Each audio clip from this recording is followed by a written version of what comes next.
Let's turn now to the top contributor to inflation, the high cost of housing and rent. موضوع بعدی بحث افزایش هزینه‌های مسکن و اجاره توی آمریکاست که خودش به تورم بیشتر منجر میشه. There's a shortage of more than 4 million homes in the United States and that کمبود 4 میلیون خونه توی آمریکا وجود داره. contributes to the high housing prices. Governor Walz, the Harris campaign promises a $25,000 down payment assistance for first-time home buyers and a $10,000 tax credit. They also promise to build 3 million new homes. Where are you building these homes, and won't handing out that kind of money just drive up prices higher? No, it's not. کمپین هریس وعده داده که 3 میلیون خونه جدید میسازه، $25,000 پول نقد میده به افرادی که میخوان خونه جدید بخرن، $10,000 اعتبار مالیاتی میده و سوال اینه که این پول دادن باعث افزایش تورم میشه و اینکه این خونه ها رو میخوان کجا بسازن. تیم والز بلافاصله جواب میده که نه، باعث افزایش تورم نمیشه و بعد هم میگه که این پول دادن به شهروندان نیست این کاری که ما داریم انجام میدیم.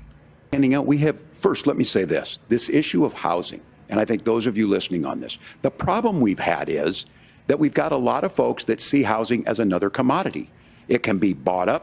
یه آدم‌های زیادی هستن که مسکن رو به عنوان یک کالا میبینن که میتونن بخرن، It can be shifted, it can be moved around. و میتونن جابجا کنن، احتمالاً بفروشن. Those are not folks living in those houses. Those of you listening tonight, that house is a big deal. I bought and owned one house in my life. My mom still lives in the house. میگه این آدم‌هایی نیستن که توی این خونه زندگی میکنن و شما آدم‌هایی که دارین برابر میشنوین احتمالاً کسایی نیستین که توی این خونه ها هستین. میگه من تو زندگیم یه خونه خریدم و یه خونه داشتم. I was. And when I think of a house, مادر من هنوز توی خونه‌ایه که من اونجا بزرگ شدم. I'm thinking of Christmas services after midnight mass where you go with your family. We need to make it more affordable. And one of the things, as I said, this program that the Vice President is pushing forward and bringing a new way of approaching this is something we're doing in Minnesota from that lead. We in the state invested in making sure our housing was the biggest investment that we'd ever made in housing.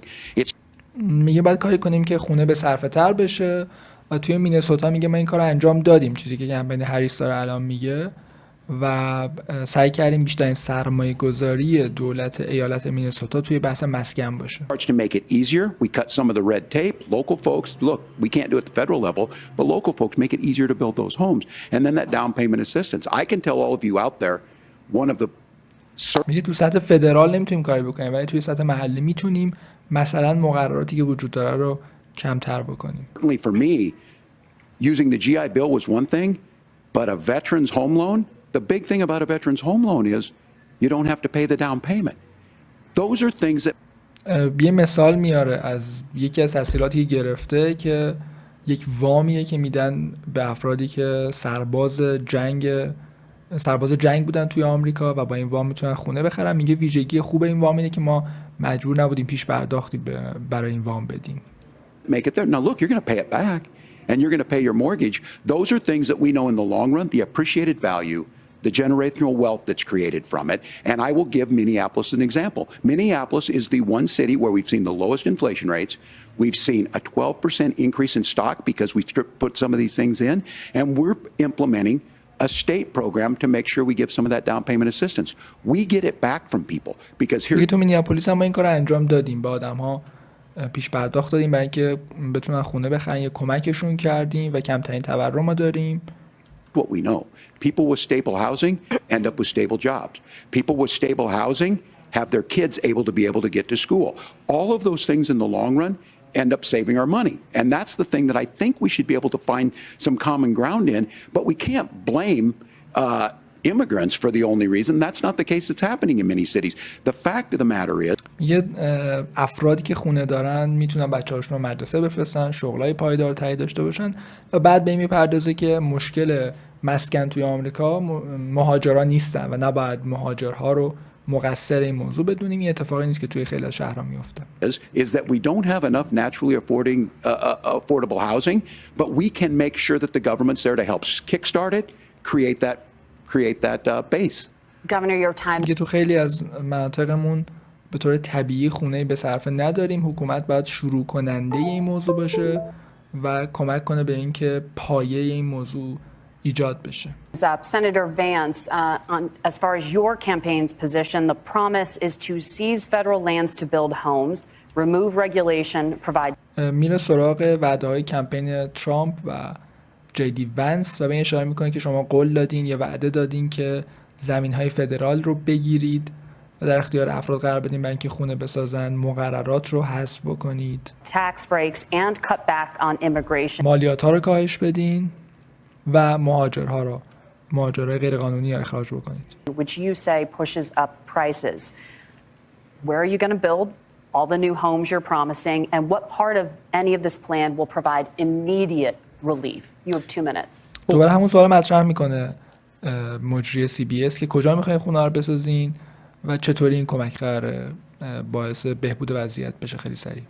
First of all, Tim just said something that I agree with. We don't want to blame immigrants for higher housing prices, but we do want to blame Kamala Harris for letting in millions of illegal aliens into this country, which does drive up costs, Tim. 25 million illegal aliens competing with Americans.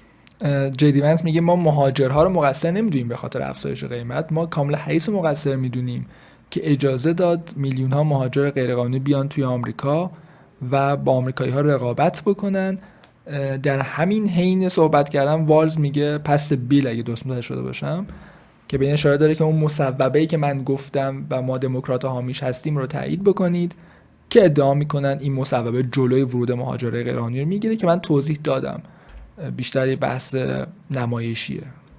For scarce homes is one of the most significant drivers of home prices in the country. It's why we have massive increases in home prices that have happened right alongside massive increases in illegal alien populations.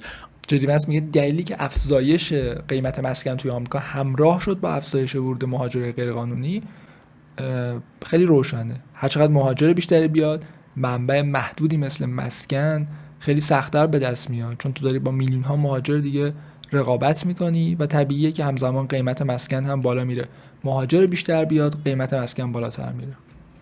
Under Kamala Harris's leadership. Now, Tim just mentioned a bunch of ideas. Now, some of those ideas I actually think are halfway decent, and some of them I میگه تیم والز سری ایده مطرح کرد، بعضیشون به نظرم نسبتا خوبن، disagree with, but the most important thing here بعضیشون مخالفم، اما Kamala Harris is not running as a newcomer to politics. She is the sitting vice president. If she wants to enact all of these policies to make housing more affordable, I invite her to use the office that the American people already gave her, not sit around and campaign and do nothing while کاملا هریس اگه میخواد تغییر ایجاد کنه و این همه ایده داره، همین الان انجام بده از طریق اون مقامی که مردم آمریکا بهش دادن به عنوان VP. Americans find the American dream of homeownership completely unaffordable. Now, you asked, Margaret, what would immediately change the equation for American citizens if you lower energy prices? As Donald Trump says, drill, baby, drill. One of the biggest drivers of housing costs, aside from illegal immigration, is think about it. If a truck driver is paying 40% more for diesel, جدی بس میگه چه چیزی همین الان میتونه خیلی سریع قیمت مسکن تو آمریکا کم بکنه؟ بحث قیمت انرژی. و معتقد همون چیزی که ترامپ گفت رو باید انجام بدیم تا جایی که میتونیم دریل کنیم، استخراج کنیم سوختهای فسیلی رو. The lumber he's delivering to the job site to build the house is also going to become a lot more expensive. میگه مسئله اینه که اگه یک راننده کامیون بخواد 40% بیشتر هزینه سوخت بده برای اینکه چوب بیاره برای ساخت خونه یا مساله ساختمانی بیاره، طبیعتاً هزینه اون خونه هم بالاتر میره. We open up American energy, you will get immediate pricing relief for American citizens, not by the way just in housing, but in a whole host of other economic goods too. و حرفش اینه که اگه ما بتونیم توی حوزه انرژی کارهای بیشتری انجام بدیم، بلافاصله تو حوزه‌های مختلف نه فقط مسکن می‌بینید که قیمت‌ها کاهش پیدا می‌کنه. Senator Vance, you still have 23 seconds there. Do you want to answer Can I have it? where, Governor, we will get to you in a moment, but Senator, where are you going to seize the federal lands? Can you clarify? Well, what Donald Trump has said is we have a lot of federal lands that aren't being used for anything. They're not being used for national park. They're not موجه CBS میپرسه از کجا میخواین زمینا رو بیارین؟ زمین‌های فدرال رو بیارین که مردم بدین خونه بسازن. being used, and they could be places where we build a lot of housing. And I do think that we should be opening up building in this country. We have a lot of land that could be used. We have a lot of Americans that need homes. We should be kicking out illegal immigrants who are competing for those homes, and we should be building more homes for the American citizens who deserve to be here. دیوانس میگه زمین‌های زیادی وجود داره که جزء نشنال پارک یا پارک‌های ملی آمریکا نیستن، استفاده‌ای ندارن و تو جاهای مختلف میتونیم این زمین‌ها رو برای ساخت مسکن به کار بگیریم. Your time is up. Governor, I do want to let you respond to the allegation that the Vice President is letting in Well, of course, that's not true. And again, you have the facts. I guess we agreed not to fact check. I'll check it. That look, crossings are down compared to when Donald Trump left office. But it's again. موجه CBS توپ هول میده تو زمینه تیم والز کمکش میکنه.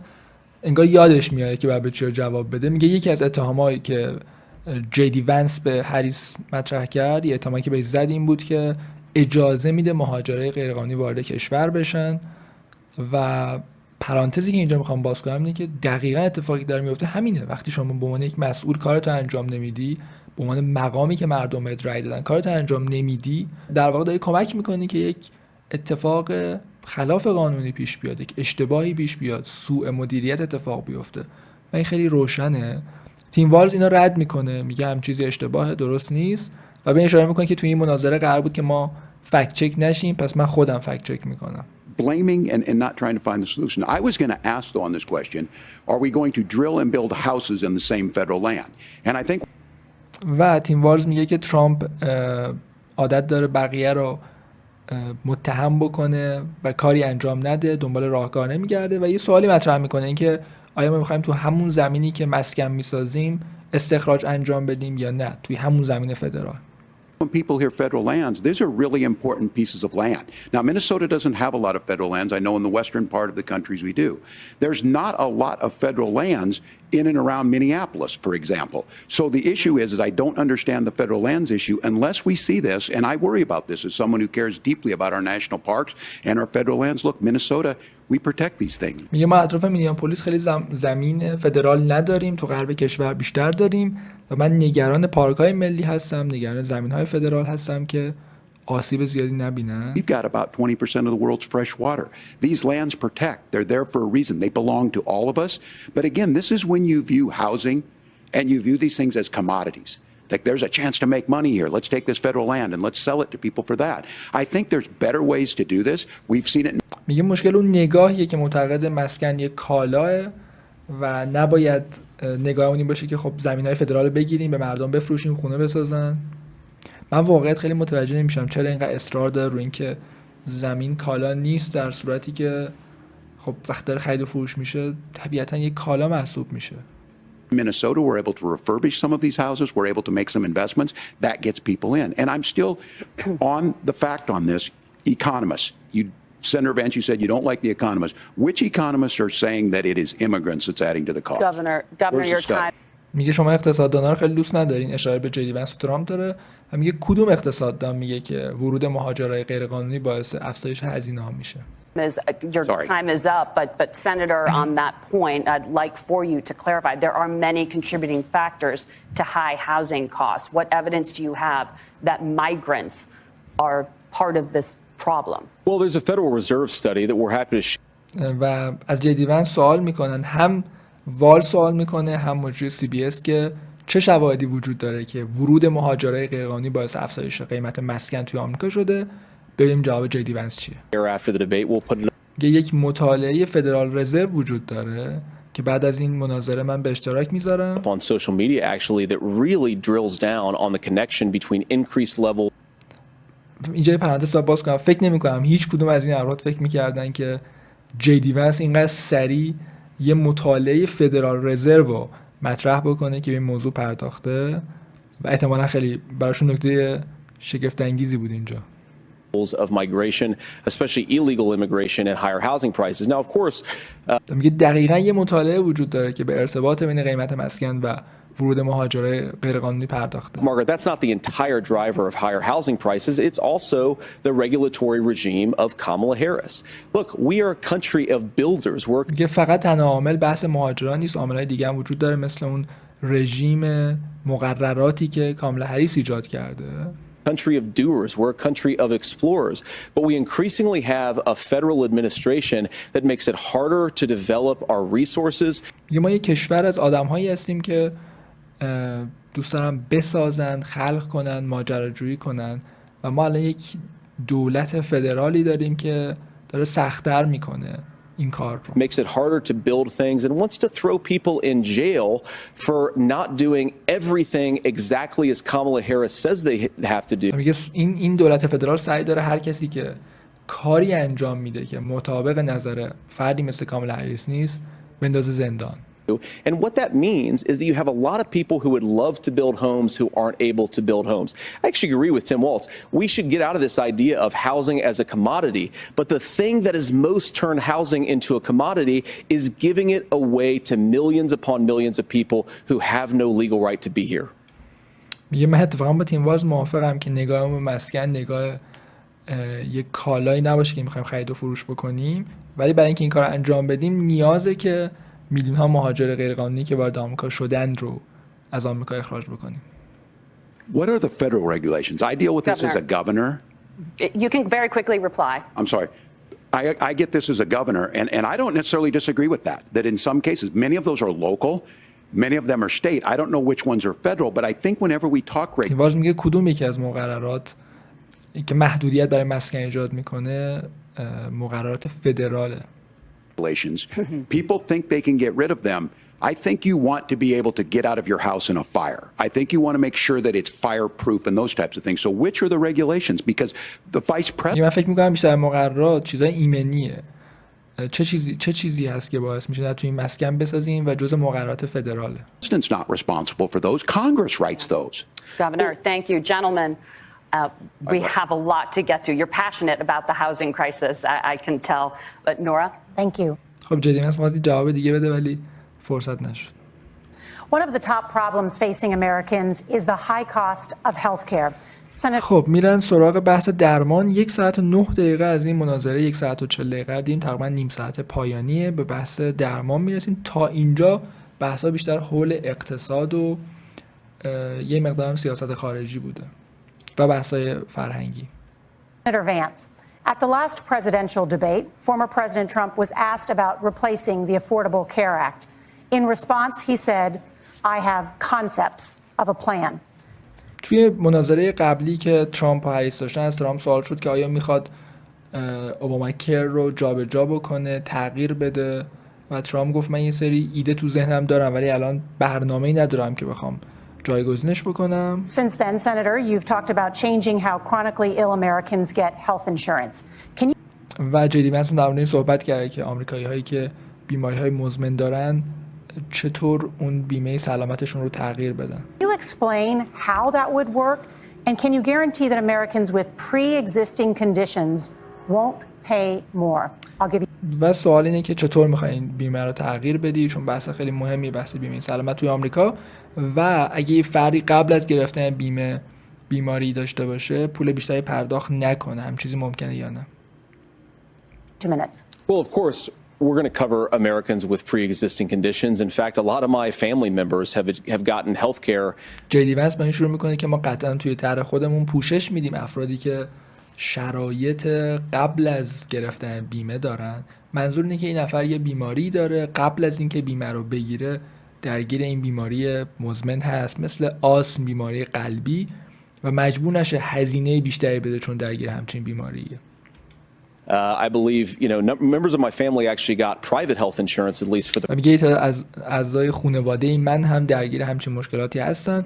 چند تاشون حتی رفتن بیمه‌های خصوصی گرفتن. First time switched off of Medicaid onto private insurance for the first time under Donald Trump's leadership. برای اولین بار از بیمه دولتی به سمت بیمه خصوصی رفتن در دوره ترامپ. And I think that a lot of people have criticized this concepts of a plan remark. I think it's very simple common sense. I think as Tim Walz knows from 12 years in Congress, you're not going to propose a 9. میگه خیلی‌ها انتقاد کردن به ترامپ به خاطر این جمله‌ای که گفته بود یه سری ایده دارم از یک برنامه یا یک طرح و هر کسی که توی کنگره هست، از تیم والز هم اسم میبره، میدونه که تو نمیتونی 900 صفحه 100-page bill standing on a debate stage. It would 900 صفحه مصوبه و طرحو بیاری توی مناظره مطرح بکنی.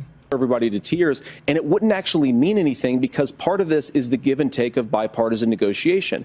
Now, هیچ معنی هم نداره یه همچین طرح 900 صفحه‌ای، چون در نهایت طرحی توی کنگره تصویب میشه که نتیجه بده بسون بین حزبیه. when Donald Trump was actually president, and again he has a record to be proud of, prescription drugs fell in 2018 for the first time in a very long time. میگه در دوره ترامپ سال 2018 قیمت داروهایی که با نسخه پزشک داده میشه برای اولین بار در مدت‌ها کاهش پیدا کرد. Under Kamala Harris's leadership, prescription drugs are up about 7%. Under Donald Trump's entire 4 years, they were up about 1.5%. در دوره کامالا هریس 7% تو این 3.5 سال قیمت داروهایی که با نسخه پزشک میدن بالا رفت. توی کل دوره ترامپ فقط 1%.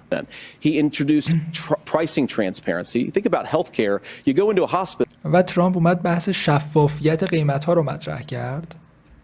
You try to buy something and nobody knows what it actually costs. That price transparency will actually give American consumers a little bit more choice and will also drive down costs. میگه مشکل اینه که اگه شما برین توی بیمارستان هیچ کس نمیدونه که قیمت این خدمات که شما میگیرین دقیقاً چقدره و ترامپ سعی کرد شفافیت ایجاد کنه که به مصرف کننده قدرت انتخاب بیشتری بده. Talked about, the reinsurance regulations is what I was talking about. Look, Donald Trump has said that if we allow states to experiment a little bit on how to cover both the chronically ill but the non-chronically ill, it's not just a plan.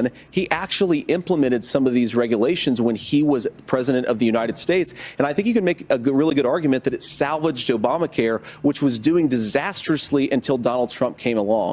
And I think this is an important point about President Trump. Of course, you don't have to agree with everything that President Trump has ever said or ever done, but when Obama و در مورد این صحبت میکنه که ترامپ این فرصت ایجاد کرد که ایالت‌ها امتحان بکنن داروهای مختلف رو. به نوعی میگه اوباما کر رو ترامپ نجات داد با توجه به فاجعه‌ای که دموکرات‌ها ایجاد کرده بودن و به این میرسه که لازم شما با همه چیزهایی که ترامپ گفته یا انجام داده موافق باشید. اما Obamacare was crushing under the weight of its own regulatory burden and healthcare costs.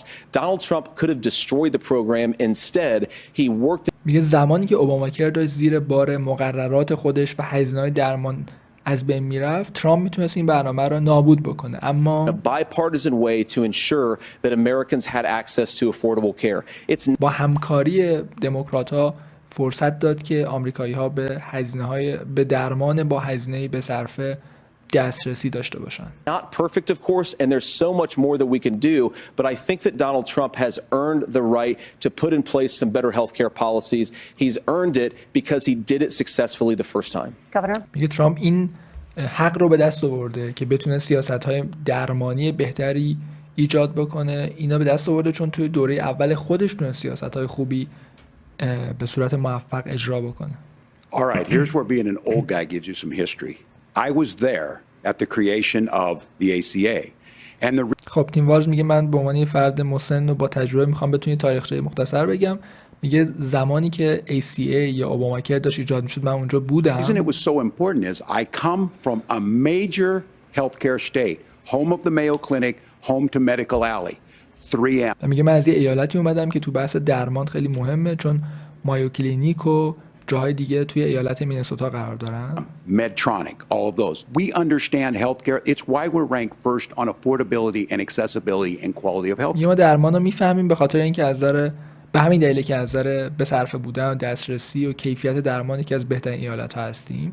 اگه دقت کنین تیم والز خیلی داره سعی میکنه روی تجربه خودش به عنوان فرماندار موفق تاکید بکنه و هریس واقعا چیز خاصی نداره بلکه تیم والز بتونه از تجربتش برای مخاطب یکم امتیاز بخره، از مخاطب یکم امتیاز بخره.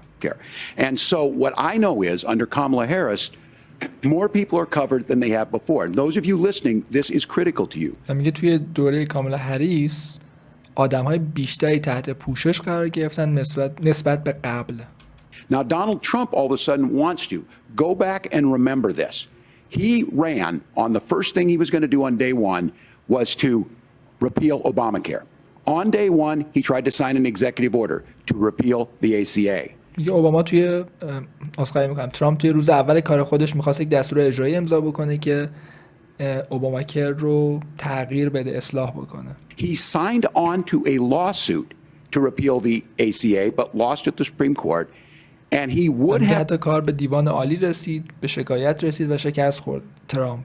repealed the ACA had it not been for the courage of John McCain to save that bill.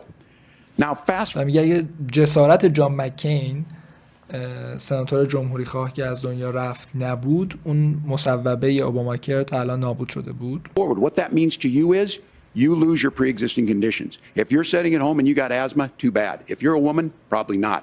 Broke your foot during football, might kick you out. Your kids get kicked out when they're 26. Kamala Harris negotiated drug prices for the first time with Medicare. We have 10 drugs that will come online, the most common ones that'll be there. But look, میگه اگه شما شرایطی دارین مثل آس، مثل مشکلات دیگه، کاری که ترامپ داشت میکرد به ضرر شماست و میخواد به اینجا برسه که در دوره کاملا هریس تونستیم قیمت چند تا از مهمترین داروها رو کاهش بدیم و مذاکره کردیم تونستیم کاهش بدیم. this issue, and when Donald Trump said, I've got a concept of a plan, it cracked me up as a fourth grade teacher because my kids would have never given me that. But what Senator Vance just explained might be worse than a concept because what he explained is pre-Obamacare. And I'll make this as simple as possible. یه چیزی که ترامپ گفت من خنده انداخت، بخاطر اینکه هیچ کدوم از بچهای مدرسه من همچین حرفی نمیزدن که ما یک کانسپتی داریم، یک درکی داریم، یک ایده‌ای داریم از یک برنامه. اما میگه چیزی که جی دی ونس گفت حتی بدتره، به خاطر اینکه قبل از اوباماکره. Because I have done this for a long time. What they're saying is, if you're healthy, why should you be paying more? So what they're going to do is let insurance companies. میگه چیزی که آدمایی مثل جی دی ونس میگن اینه که اگه تو سالمی چرا باید پول بیشتری پرداخت کنی؟ Pick who they insure because guess what happens? میگه اونا میخوان کاری کنن شرکت‌های بیمه انتخاب کنن که چه کسی رو تحت پوشش قرار بدن. You pay your premium, it's not much. They figure they're not going to have to pay out to you. But those of you a little older, gray, got cancer, you're going to get kicked out of it. That's why the system didn't work. Kamala Harris will میگه شرکت‌های بیمه آدم‌هایی که مشکلات شدیدتر دارن، سرطان دارن، این آدم‌ها رو تحت پوشش قرار نمیدن. protect and enhance the ACA. Governor, thank you. Senator, you have not yet explained how you would protect people with pre-existing conditions or laid out that plan. خب یه کمک هم میکنه موجی CBS و تیم والز هم یه تاییدی میکنه، خوشحال میشه که میگه هنوز توضیح نداد جی دی ونس آدم هایی که pre-existing condition دارن، بیماری های مثل آسم دارن رو چطور قراره تحت پوشش قرار بدن تو برنامه بیمه خودشون. Well, look, we currently have laws and regulations in place right now that protect people with pre-existing conditions. We want to keep those regulations in place, but we also want to make the health insurance marketplace functional. جی دی ونس میگه ما همین الان قوانینی داریم که از این آدم ها محافظت میکنه، ما باید سعی کنیم کاری کنیم که بازار بیمه سلامت بهتر کار بکنه. A little bit better. Now, what Governor Walz just said is actually not true. A lot of what یه چیزی که تیم والز الان گفت اصلا درست نیست. happened and the reason that Obamacare was crushing under its own weight is that a lot of young and healthy people were leaving the exchanges. Donald Trump actually یه دلیلی که اوباماکر داشت شکست می‌خورد این بود که خیلی از آدم‌های جوان و سالم ترک کردن این برنامه رو، این طرحو. helped address that problem, and he did so in a way that preserved people's access to coverage who had pre-existing conditions. But again, میگه اتفاقا ترامپ کسی بود که دفاع کرد از اوباماکر تو این شرایط. something that these guys do is they make a lot of claims about if Donald Trump becomes president, all of these terrible consequences are going to ensue.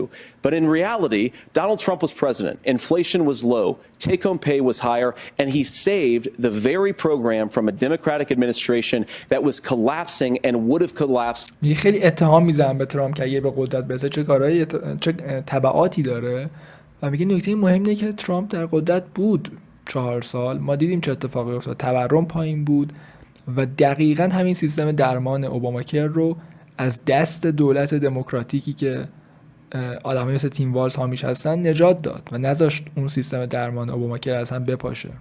Absent his leadership, he did his job, which is govern in a bipartisan way and get results, not just complain about problems, but actually solve them. Governor, did enrollment under the Affordable Care Act go up under the Trump administration? It's higher now that we've seen it go up. Look, people are using it. The system works. سوال میکنه از تیم والز که آیا میزان ثبت نام توی اوباماکر بالا رفت توی دوره ترامپ. میگه الان بالا رفته، الان عددش بیشتر شده. And the question about this of young people or whatever, that's the individual mandate piece of this. And Republicans fought tooth and nail saying, well, Americans should be free to do this. Well, then so what you happens think the individual is mandate's a good idea? you shrink. I think the idea of making sure the risk pool is broad enough to cover everyone, that's the only way insurance works. When it doesn't, it collapses. You are asking pre-ACA where we get people out. Look. میگه چیزی که جمهوری خواهان براش خیلی جنگیدن این بود که هر فردی حق داشته باشه بیمه خودش رو انتخاب بکنه، چون توی اوباماکر یک مندیت وجود داشت، یک اجبار وجود داشت که تو باید حتما از این بیمه دولتی استفاده بکنی و جمهوری خواهان جنگیدن و فکر میکنم دیوان عالی در نهایت حکم داد که همچین چیزی نباید تو اوباماکر باشه. جدی من سوال میکنه از این والز که آیا تو موافقی با همچین مسئله‌ای که هر فردی انتخاب بکنه؟ Look, people know that they need to be on healthcare. People expect it to be there, and when we are able to make it and we تیم والز میگه آدم‌ها انتظار دارن که از خدمات درمان بهره ببرن، میخوان که بهره ببرن. are making it this way, when we incentivize people to be in the market, when we help people who might not be able to afford it get there, and we make sure then میگه ما باید آدم‌ها رو تشویق بکنیم، بهشون پاداش بدیم که بیان استفاده بکنن. آدمایی که پولشون نمیرسه کمک مالی بهشون بکنیم. when you get sick and old, it's there for you. Because I heard people say, well, I don't want to buy into Medicare or whatever. Good luck buying healthcare once you get past 70. So look, the ACA works. We can میگه من بعضی اوقات میبینم آدم‌هایی که جوونن میگن من بیمه درمان نمیخوام و من بهشون میگم، تیم والز میگه، من بهشون میگم که خب وقتی 70 سالت شد دیگه طبیعتا نمیتونی استفاده بکنی. continue to do better. Kamala Harris did that. The way she made everything better was negotiating those 10 drugs on Medicare for the first time in American history. و تیم والز جنبندیش اینه که اوباماکر کار میکنه، باید کمک کنیم کار کنه و کاملا هریس هم با مذاکره‌ای که انجام داده تونسته کمک کنه که اوباماکر بهتر کار بکنه. برای مثال قیمت 10 تا دارو با مذاکره کاهش داده. Thank you. Margaret, can I address that? I apologize. We're out of time. We have a number of subjects to discuss. Margaret. جدی بنس باز می‌خواست نکته بگه ولی نذاشتم و حرفش قطع کردم. Let's talk about families in America. خب میریم سراغ موضوع بعدی، خانواده. There is a childcare crisis in this country, and the United States is one of the very few developed بحران مراقبت از کودکان توی آمریکا وجود داره. countries in the world without a national paid leave program for new parents. و آمریکا یکی از معدود کشورهای جهان، کشورهای پیشرفته است که برنامه مرخصی با حقوق ملی نداره برای پدر مادرهای جدید. Governor Walz, you said that if Democrats win both the White House and Congress, this is a day one priority for you. و سوال از تیم والز اینه که تو گفتی روز اول کار دموکرات‌ها در صورتی که بتونن کاخ سفید و کنگره رو به دست بیارن، یکی از اولویت‌های اولشون بحث مراقبت‌های کودکانه، نگهداری کودکانه. You. How long should employers be required to pay workers while they are home taking و سوال اینه که کارفرما تا کی باید مجبور باشه به کارگر خودش پرداخت کنه وقتی اونا خونه هستن care of their newborn? و از بچه جدید خودشون دارن نگهداری میکنن. You have 2 minutes. Yeah, well, that's negotiable, and that's what Congress worked. But here's what the deal میگه این موضوعی که باید همش مذاکره بکنیم و این کاری که کنگره باید انجام بده. is. Americans sitting out there right now, you may work for a big company. Look, we're home in Minnesota to some of the largest Fortune 500. مخاطب تلویزیونی رو هدف قرار میده، میگه تو احتمالاً برای شرکت بزرگ کار میکنید. ما توی مینسوتا بعضی از شرکت‌های بزرگ فورچون 500 رو داریم. 100 companies. Kamala Harris knows that in California. Those companies provide paid family medical leave. One is, I think, میگه این شرکت‌های بزرگ میان مرخصی پزشکی میدن برای خانواده، مرخصی با حقوق پزشکی میدن برای خانواده. they're moral and they think it's a good thing, but it also keeps their employees healthy. We in که من فکر می‌کنم اخلاقی کارمنداشون رو سالم نگه می‌دارن. Minnesota passed a paid family medical leave. You have a child, and I had to go back to work 5 days after my kids were born. This allows you to stay home a certain amount of time. What we know is that gets the child off to a better start, the family works better, we stay in their employers, we get more. میگه من اگه بچه دار باشم فکر می‌کنم گفت 5 روز فرصت دارم استراحت بکنم، از بچه‌م نگهداری بکنم که به دلایل مختلف میتونه خوب باشه. Consistency in that. So Kamala Harris has made it a priority. We implemented it in Minnesota and we see growth. That's how you become a pro-business state. But the negotiations on it, and here's the... میگه ما یک ایالت حامی کسب و کاریم، کاملا هریس و من میخوایم این کار را توی آمریکا انجام بدیم. issue. Those big companies are able to offer it. Those of you out there who don't have it, just imagine what happens if you get cancer or your child gets sick. We know what happens. میگه چه اتفاقی میفته اگه شما سرطان بگیرید یا بچه‌تون مریض بشه؟ End up staying home. In some places that means no paycheck. شما باید خونه بمونید در حالی که هیچ حقوقی دریافت نمی‌کنید چون مرخصی با حقوق ندارید. You've got no protection on that. This is the case of an economy that Donald Trump has said for the wealthiest amongst us. He's willing. میگه این اقتصادیه که ترامپ ازش حمایت میکنه و برای ثروتمندترین آدم‌ها فقط خوبه. To give those tax breaks to the wealthiest. He's willing to say bust those unions up, do whatever. میگه ترامپ آدمیه که میاد مالیات ثروتمندا رو کاهش میده، اتحادیه‌ها رو جمع میکنه، اتحادیه What we're saying کارگری. is the economy works best when it works for all of us. And so میگه ما معتقدیم اقتصاد وقتی خوب کار میکنه که برای همه آمریکایی‌ها خوب کار کنه. a paid family medical leave program, and I will tell you, go to the families or go to the businesses and ask them.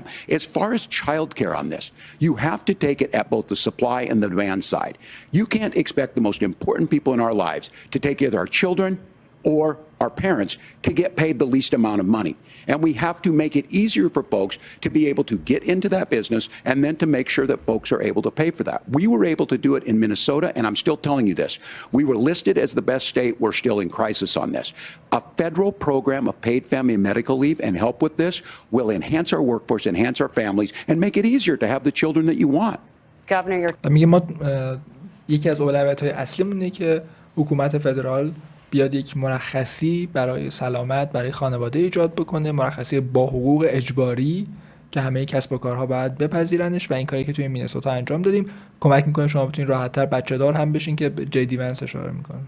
time is up. Senator, do you support a national paid leave program? And if so, for how long should employers be mandated to pay their employees while they are home taking care of their newborn? You have 2 minutes. همین سوال از جی ونس میپرسه که آیا موافقی مجبور کنیم کسب و کارها رو مرخصی با حقوق بدن برای سلامت و خانواده؟ بحث به بیشتر خانواده و نگهداری از کودک. Yeah, well, first of all, Margaret, a number of my Republican colleagues and some Democrats, too, have worked on this issue. And I think there is a bipartisan solution here because a lot of us care about this issue. I mean, look, الان دموکرات‌ها و جمهوری‌خواه دارن با هم کار میکنن روی راهکار تو این حوزه. فکر میکنم میتونیم به یک نتیجه برسیم. I speak from this very personally because I'm married to a beautiful woman who is an incredible mother to our 3 beautiful kids, but is also a very, very brilliant corporate litigator. And I'm so proud of her. But being a working mom, even for somebody with all of the advantages of my wife, is extraordinarily difficult. And it's not just difficult from a policy perspective. تجربه شخصی خودش رو میگه که میگه همسر من یک وکیل شرکت با تجربه است و مادر 3 تا بچه است که خیلی براش چالش بزرگیه. She actually had access to paid family leave because she worked for a bigger company, but the cultural دسترسی داشت به مرخصی با حقوق چون برای شرکت بزرگ کار میکرد اما pressure on young families and especially young women I think makes it really این فشار فرهنگی وجود داره روی خانواده‌ها و زن‌های جوان. hard for people to choose the family model they want. A lot of young women would like to go back to work immediately. Some would like to spend a little time home with the kids. Some would like to spend longer at home with the kids. We should have a میگه بعضی زن‌ها میخوان زودتر برگردن سر کار، بعضیا ترجیح میدن بیشتر کنار بچه‌هاشون توی خونه بمونن. family care model that makes choice possible. And I think this is a very important میگه باید یه مدلی درست کنیم، مدل نگهداری از خانواده که انتخاب رو ممکن بکنه. هر کسی امکان انتخاب داشته باشه بر اساس شرایط خودش. difference between Donald Trump and Kamala Harris's approach. I mean, look, if you look at the federal programs that we have that support paid family leave right now, the Community Development Block Grant, and there's another block grant program that spends a lot of money from the federal government. These programs only go to one kind of childcare model. Let's say you'd like your church maybe to help you out with childcare. Maybe you live in a rural area or an urban area and you'd like to get together with families in your neighborhood. مشکل این برنامه‌های فدرال معمولا اینه که یک مدل از نگهداری از کودک رو حمایت میکنن.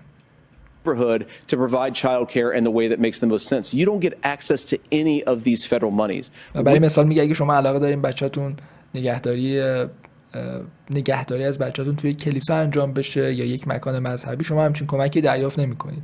یعنی یک نوع خاصی از نگهداری از کودک فقط تحت پوشش حکومت فدرال قرار میگیره. We want to promote choice in how we deliver family care and how we promote childcare because look, it is unacceptable.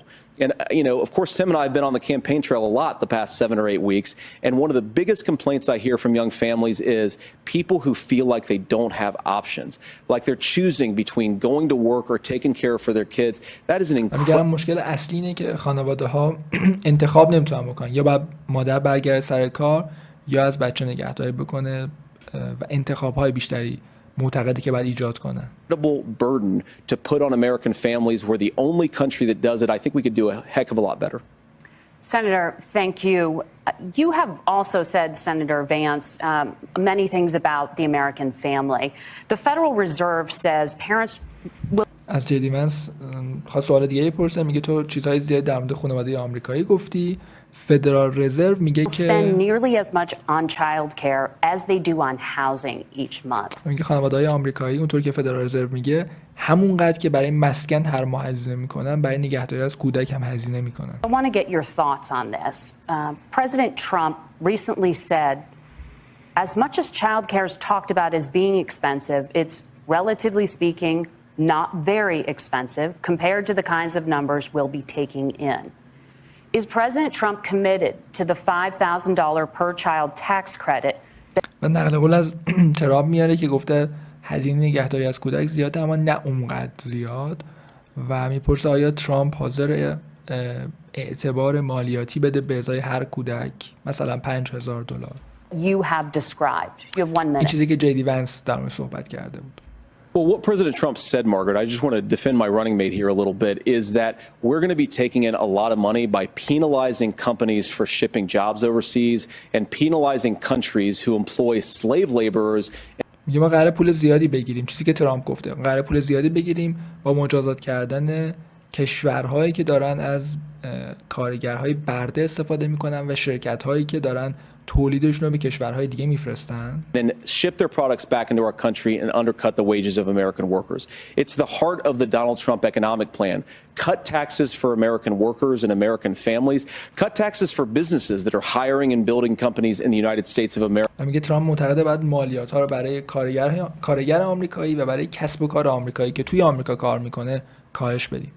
But penalize companies and countries that are shipping jobs overseas. That's the heart of the. اما شرکت‌ها و کشورهایی که دارن شغل آمریکایی‌ها رو به جای دیگه میبرن باید مجازات بشن. Economic proposal.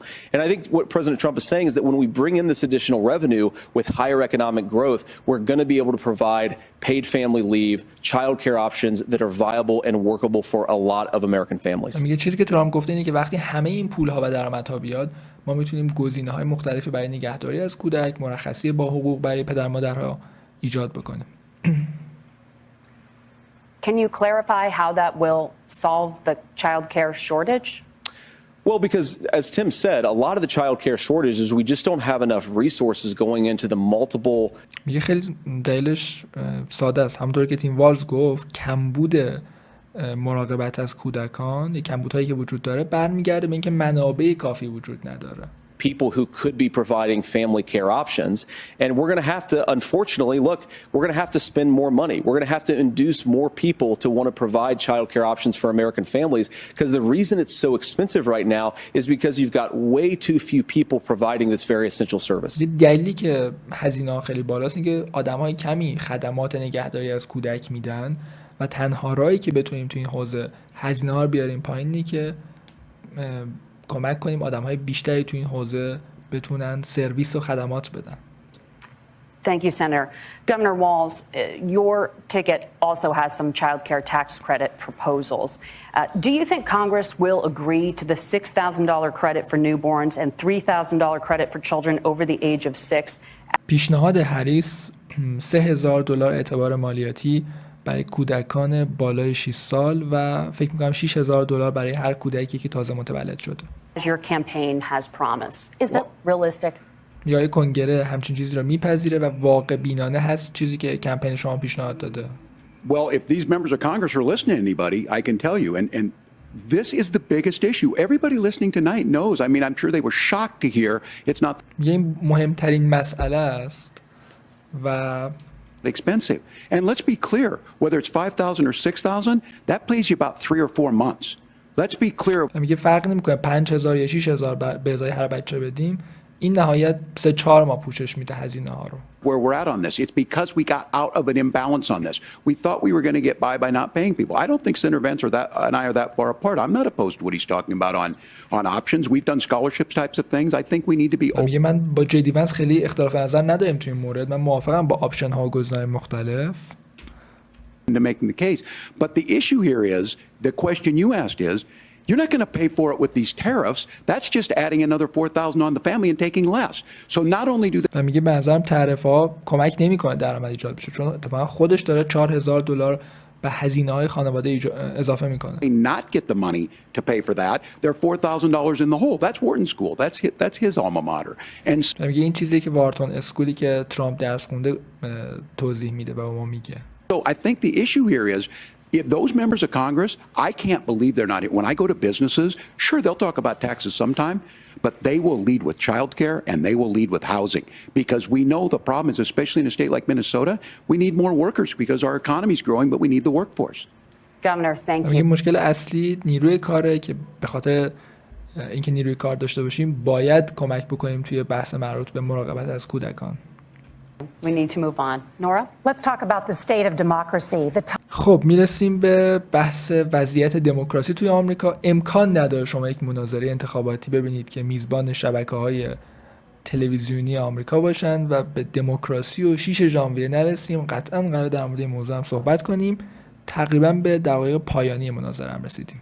Top issue for Americans after the economy and inflation. After the بعد از اقتصاد و تورم مهمترین موضوع برای آمریکایی‌ها دموکراسیه. 2020 election, President Trump's campaign and others filed 62 lawsuits contesting the result. 62 پرونده توسط کمپین ترامپ و دیگران در دادگاه‌های آمریکا مطرح شد که نتایج انتخابات رو به چالش می‌کشید. انتخابات 2020 including those appointed by President Trump and other Republican presidents. حس می‌کنم واقعا مجری CBS لذت میبره که این جمله رو داره میگه و میخواد بگه که ترامپ شکست خورده، با لذت داره به این قسمت نزدیک میشه. Looked at the evidence and said there was no widespread. و میگه قضاتی که حتی ترامپ منصوب کرده بود هیچ شواهدی از تقلب پیدا نکردن. Fraud. The governors of every state in the nation, Republicans and Democrats, certified the 2020 election results and sent a میگه فرمانداران همه ایالت‌های آمریکا، چه دموکرات چه جمهوری‌خواه، نتایج انتخابات 2020 رو تایید کردند. legal slate of electors to Congress for January 6th. Senator Vance, you have said you would not have certified the last presidential election and would have asked the states to submit alternative electors. That has been called. و جدی ونس گفته که من نمیپذیرم، تایید نمی‌کردم به عنوان VP نتایج انتخابات رو و از ایالت‌ها می‌خواستم که یک سری الکتورهای دیگه بفرستند. Unconstitutional and illegal.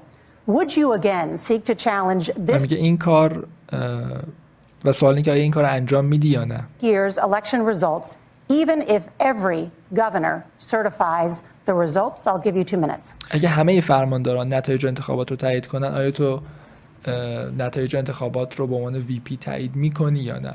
عملا سوال اینه که اگه جای مایک پنس بودی چی کار میکردی؟ از ترامپ حمایت میکردی یا اعلام میکردی که این نتایج انتخابات رو من قبول دارم؟ Well, Nora, first of all, I think that we're focused on the future. We need to figure out how to solve the inflation. اول میره سراغ این که ما تمرکزمون روی آینده است. ما باید بتونیم بحث تورم رو حل بکنیم. Crisis caused by Kamala Harris's policies make بحرانی که سیاست‌های کاملا هریس ایجاد کرده. housing affordable, make groceries affordable, and that's what we're focused on. But I want to answer your question because you did ask it. Look, what President Trump has said is that there were problems in 2020, and my own belief is that we should fight about those issues, debate those issues peacefully. میگه ترامپ گفتش مشکلاتی تو انتخابات 2020 وجود داره و من هم معتقدم باید در مورد مشکلات صحبت کنیم، مناظره کنیم به شکل صلح‌آمیز in the public square, and that's all I've said, and that's all that Donald Trump has said. Remember, he said that on January the 6th, the protesters ought to protest peacefully. And on میگه ترامپ در 6 ژانویه 2021 گفت که تظاهرکنندگان باید صلح‌آمیز اعتراض کنند. January the 20th, what happened? Joe Biden became the president. Donald Trump left the White House, and now 20 ژانویه ترامپ وایت هاوس رو یا کاخ سفید رو ترک کرد و بایدن رئیس جمهور آمریکا شد. of course, unfortunately, we have all of the negative policies that have come from the Harris-Biden administration. میگه ما امروز داریم تاثیرات منفی سیاست‌های دولت بایدن و هریس رو می‌بینیم متأسفانه. I believe that we actually do have a threat to democracy in this country, but unfortunately, it's not the threat to democracy that Kamala Harris and Tim Walz want to talk about. It is the threat of censorship. It's Americans.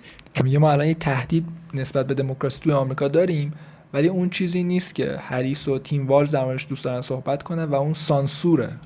Casting aside lifelong friendships because of disagreements over politics, it's big technology companies. و این اختلافاتیه که بین افراد ایجاد شده به خاطر سیاست، گاهی اوقات دوستی هاشون رو کنار میذارن.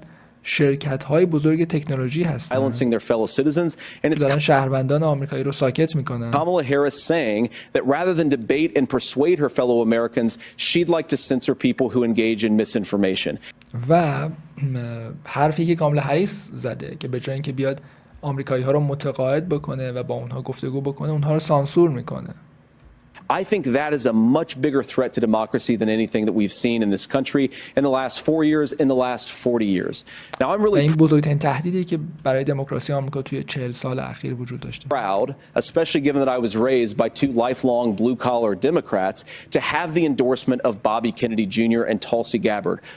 میگه من خیلی خوشحالم با اون کسی که توسط دو دموکرات بزرگ شده، دموکرات طبقه کارگر، که حمایت بابی کندی و تورسی گابارد رو به دست آوردم.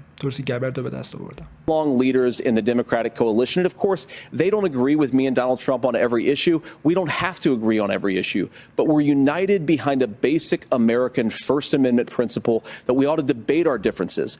میگه ما در مورد همه موضوعات با هم موافق نیستیم با بابی کندی و تورسی گابارد، اما مهم نیست. مهم اینه که ما مناظره میکنیم و گفتگو میکنیم در مورد تفاوتامون.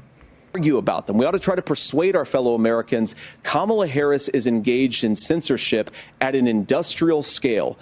میگه کاملا هریس داره سانسور رو به کار میگیره در یک مقیاس صنعتی. During COVID, she's done it over a number of other issues, and that to me is a much bigger threat to democracy than what Donald Trump said when he said that protesters should peacefully protest on January the 6th. میگه این به نظرم خطر بزرگتریه برای آمریکا، برای دموکراسی آمریکا. کاری که کاملا هریس انجام میده، سانسوری که داره انجام میده در دوره کووید و بعدش، نسبت به اینکه ترامپ گفته بود در 6 ژانویه افراد باید صلح‌آمیز اعتراض بکنن. یه جنبنده‌ای بخوام داشته باشم، جدی ونس فوق‌العاده این سوال رو خوب جواب داد. هم اومد در مورد ائتلاف با دموکرات‌ها صحبت کرد، هم در مورد مهمترین تهدید برای آمریکا امروز یعنی سانسور صحبت کرد که بحث خیلی مهمیه، و هم خیلی خوب توضیح داد که توی 6 ژانویه ترامپ به افرادی که اعتراض کردن گفته بود صلح‌آمیز اعتراض بکنید. Well, I've enjoyed tonight's debate, and I think there was a lot of commonality here. And I'm sympathetic to misspeaking on things, and I think I might have with the senator. Me too, man. There's one though that this one is troubling to me, and I say that because I think we need to tell the story. Donald Trump refused to acknowledge this, and the fact is that I don't think we can be the frog in the pot and let the boiling water go up. He was very clear. I mean, he lost this election, and he said he didn't. میگه ترامپ انتخابات رو باخت و قبول نکرد. 140 police officers were beaten at the Capitol that day, some with the American flag, several later died. And it wasn't just in there. 140 پلیس آمریکایی میگه توی کنگره کتک خوردن، یک نفرم ظاهرا میگه کشته شده. Minnesota, a group gathered on the state capitol grounds in St. Paul and said we're marching to the governor's residence and there may be casualties. و یه سری هم حتی میگه توی سنت پاول پایتخت مینسوتا جمع شدن و گفتن میریم به سمت محل اقامت فرماندار که خودش باشه و احتمال داره اونجا اتفاقایی بیفته. Person there was my son and his dog who was rushed out crying by state police. That issue and Mike Pence standing there as they were chanting, hang Mike Pence. Mike Pence. میگه مایک پنس توی کنگره بود، وی پی ترامپ، و یه سری میگفتن که یه سری شعار میدادن که اعدامش بکنیم.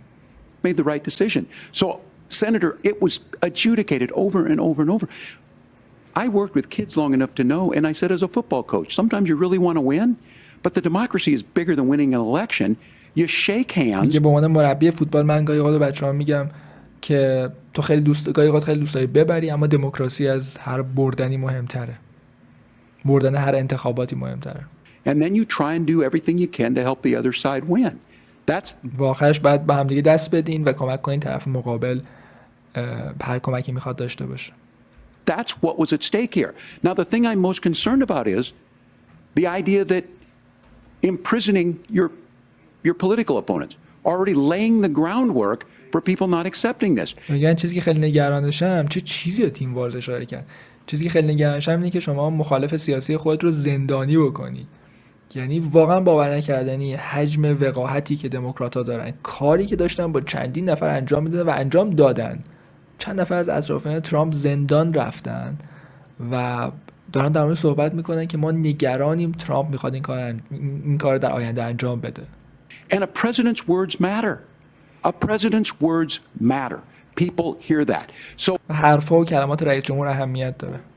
I think this issue of settling our differences at the ballot box, shaking hands when we lose, being honest about it, but to deny what happened on January 6th, the first time in American history that a president or anyone tried to overturn a fair election and the peaceful transfer of power. والز میگه خیلی مهمه که به صندوق رای احترام بذاریم، بعدش که تموم شد دوستانه بگذریم از انتخابات و این اولین باره توی 6 ژانویه که یک نفر سعی کرده یک انتخابات منصفانه رو برگردونه و انتقال صلح‌آمیز قدرت رو متوقف بکنه. We are 4 years later in the same boat. I will tell you this, that when this is over, we need to shake hands this election and the winner needs to be the winner. This has got to stop. It's tearing our country apart.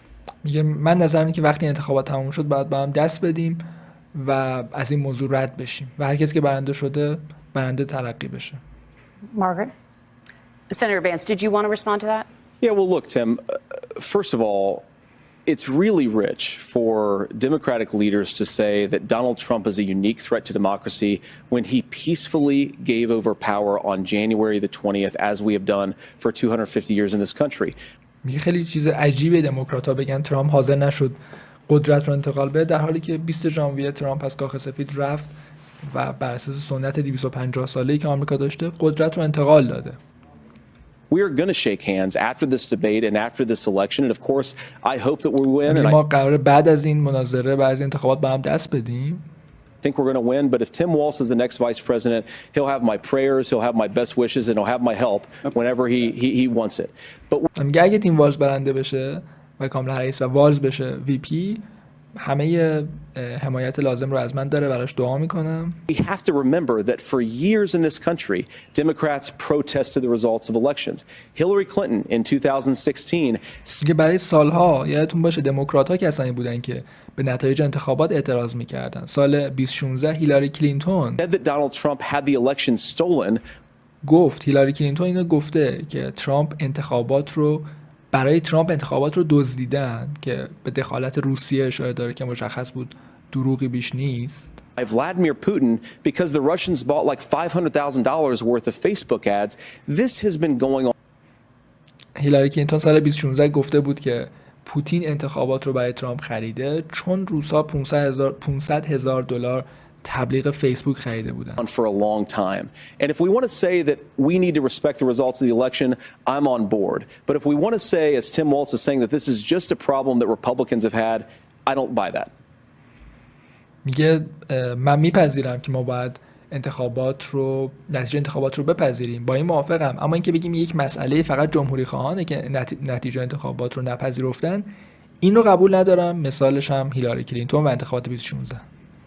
Governor. January 6th was not Facebook ads. And I think a revisionist history on this. Look, I میگه 6 ژانویه تبلیغات فیسبوک نبود. Don't understand how we got to this point. But the issue was that happened. Donald Trump can do it. And all of us say there's no place for this. It has massive repercussions. میگه نمیدونم چطور به اینجا رسیدیم. ترامپ اون کار انجام داد. تبعات خیلی زیادی داره.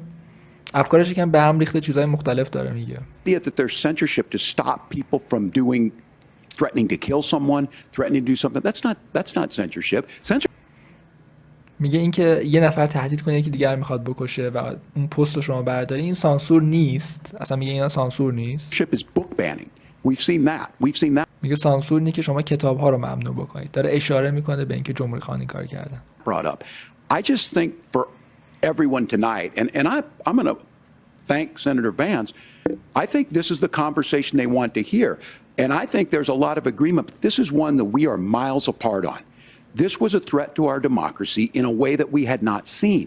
And it manifested itself because of Donald Trump's inability to say he is still. همچنان تاکید میکنه که 6 ژانویه و کاری که ترامپ انجام داد تهدید به دموکراسیه و تهدیدی برای دموکراسی و ترامپ مقصره. Saying he didn't lose the election. I would just say. چون ترامپ حاضر نشد بگه انتخابات رو باخته و تو انتخابات شکست خورده. That's right. Did he lose the 2020 election?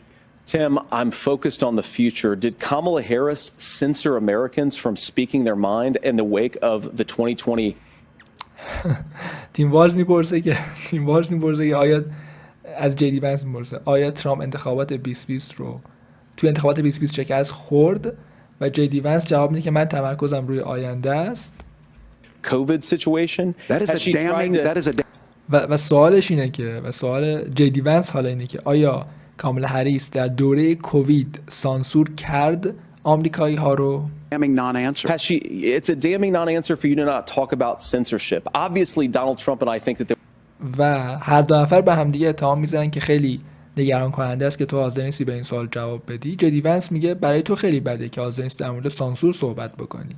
problems in 2020. We've talked about it. I'm happy to talk about it further. But you guys attack us for not believing in democracy. The most sacred right under the United States democracy is the First Amendment.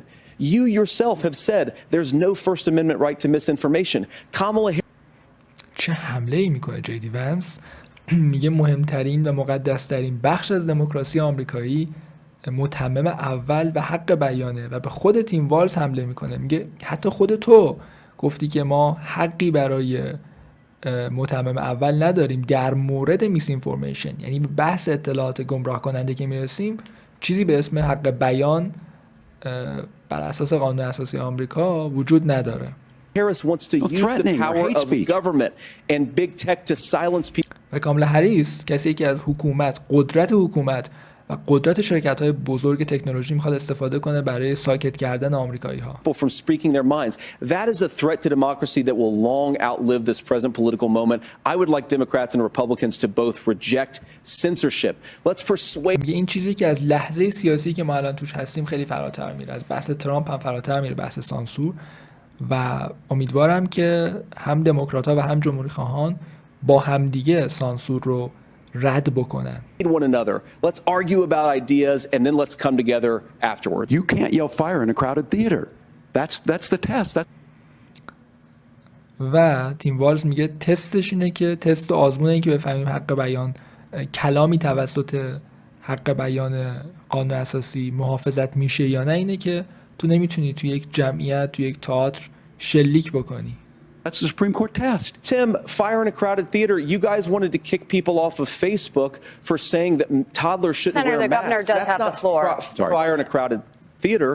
That is criticizing the policies of the government, which is the right of everyone. یه اتفاقا این چیزی که شما دارین انجام میدین ربطی به اون تست نداره، چون شما دارین آدم‌ها رو از فیسبوک اخراج میکنین گاهی اوقات فقط به خاطر اینکه نظرشون در مورد این موضوع خیلی ساده بیان میکنن یا سیاست‌های حکومت رو نقد کردن در مورد کووید. Senator, the governor does have the floor for 1 minute to respond to you. Yeah.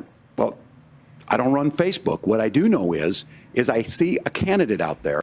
تیم والز میگه من فیسبوک رو اداره نمی‌کنم. چیزی که من میدونم اینه که who refused and now again and this I'm pretty shocked by this. He lost the election. This ما یک کاندیدایی داریم که انتخابات رو باخته. This is not a debate. It's not anything anywhere other than in Donald Trump's world. Because look, اصلا مذاکره و مناظره در مورد این وجود نداره که ترامپ انتخابات رو باخته. When Mike Pence made that decision to certify that election, that's why Mike Pence isn't on this stage. What I'm concerned about is میگه چون مایک پنس انتخابات 2020 رو تایید کرد به عنوان VP، به همین دلیل ترامپ کنارش گذاشت و الان روی این استیج نیست. Where is the firewall with Donald Trump? Where is the firewall if he knows he could do anything, including taking an election, and his vice president's not going to stand to it? That's what we're asking you, چه America. چیزی ترامپ رو متوقف میکنه؟ اگر که فکر میکنه که میتونه انتخابات رو ببازه و معاونش VP هم ازش حمایت بکنه. Will you stand up?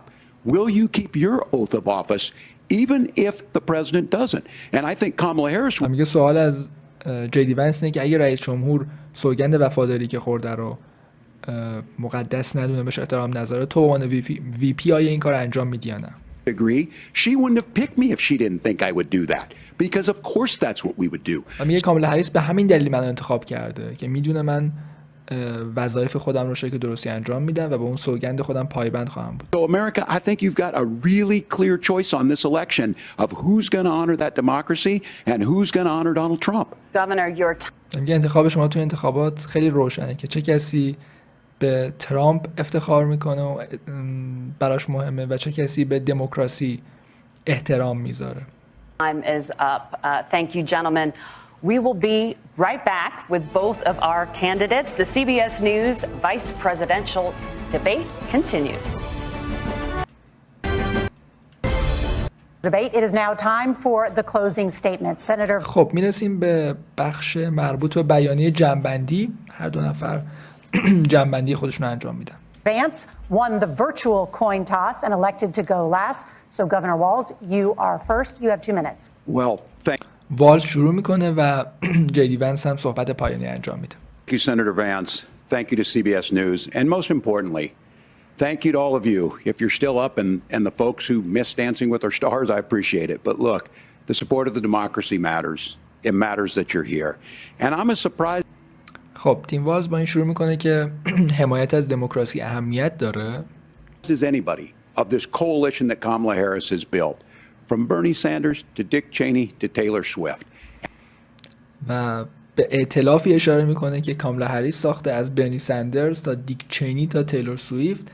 سعی دارن اون ائتلافی که ترامپ ساخته رو به نوعی به چالش بکشن، ولی این ائتلاف کجا، اون ائتلاف کجا، دیک چینی و تیلور سویفت. And a whole bunch of folks in between there. And they don't all agree on everything, but they are truly optimistic people. میگه در مورد همه چیز با هم موافق نیستن، اما به شدت آدم‌های خوشبینی هستن. They believe in a positive future of this country and one where our politics can be better than it is. و نسبت به آینده کشور امیدوارن، جایی که سیاست میتونه بهتر از این باشه. And I have to tell you that better than it is the sense of optimism that there can be an opportunity economy that works for everyone, not just to get by, میتونیم یک اقتصاد فرصت درست کنیم که برای همه جواب بده. but to get ahead. And the idea that freedom really means something. Not the freedom of government to be in your bedroom or exam room, but و آزادی معنا داره. معناش هم اینه که حکومت توی تخت خواب شما، توی اتاق خواب شما، توی اتاق آزمایشی پزشک شما نباشه. freedom for you to make choices اتاق معاینه پزشک شما نباشه. about yourself. Now look, we آزادی این که برای خودتون انتخاب بکنید. all know who Donald Trump is. He's told us, and as Maya Angelou said, believe him when he told you that. ترامپ به ما گفته چه کسیه، همونطور که مایا آنجلو میگه ما باید باور کنیم به چیزی که خودش در مورد خودش میگه. His first inaugural address talked about American carnage, and then he spent 4 years trying to maybe do that. Senator Vance tonight made it clear he will stand with Donald Trump's agenda. He will continue to push down that road. Excuse me. میگه JD Vance از برنامه ترامپ حمایت میکنه. Harris gives us a different option. Now I'll have to tell you, I'm going to be careful about the quotes, but there's one that Senator Vance said that does resonate with me. He said Donald Trump makes the people I care about afraid. A lot of them. یه نقل قول از JD Vance میاره که میگه گفته ترامپ کاری میکنه آدم‌هایی که من در موردشون اهمیت قائلم بترسن. America feels that way. We don't یه خیلی از آمریکایی‌ها همچین حسی دارن، میترسن. need to be afraid. Franklin Roosevelt was right. All we have to fear is fear itself. میگه ما نیاز نداریم بترسیم و فرانکلین روزولت هم درست گفته که تنها چیزی که باید بترسیم خود ترسه. Harris is bringing us a new way forward. She's bringing us a politics of joy. She's bringing real solutions for the middle. و کاملا هریس داره برای ما یک سیاست شادی میاره، راهکارهای واقعی میاره برای طبقه متوسط آمریکا. Class, and she's centering you at the heart of that. All the while asking everyone, join this movement, make your voices heard. Let's look for a این جنبش بپیوندید، کاری کنین صداتون شنیده new بشه. day where everybody gets that opportunity and everybody gets a chance to thrive. جایی که هر کسی فرصت رشد داره، هر کسی فرصت پیشرفت داره. Humbly ask for your vote on November 5th for Kamala Harris. و در نهایت تقاضا میکنه از آمریکایی‌ها که به کاملا هریس در 5 نوامبر رأی بدن. Governor Walz, thank you. Senator Vance, your closing statement. Well, I want to thank Governor Walz, you folks at CBS, and of course the American people for tuning in this evening. And one of the issues we didn't talk about was energy. And I remember when I was being raised by my grandmother, when she didn't have enough money to turn on the heat. جدی مس توی جنبندی خودش میره سر موضوع انرژی که میگه خیلی در موردش صحبت نشد. Some nights because Ohio gets pretty cold. میگه بعضی اوقات مادر بزرگ من پول نداشت که دمای سیستم گرمایشی رو خیلی بالا ببره. بعضی اوقات توی اوهایو شبا خیلی سرد میشد. And because money was often very tight.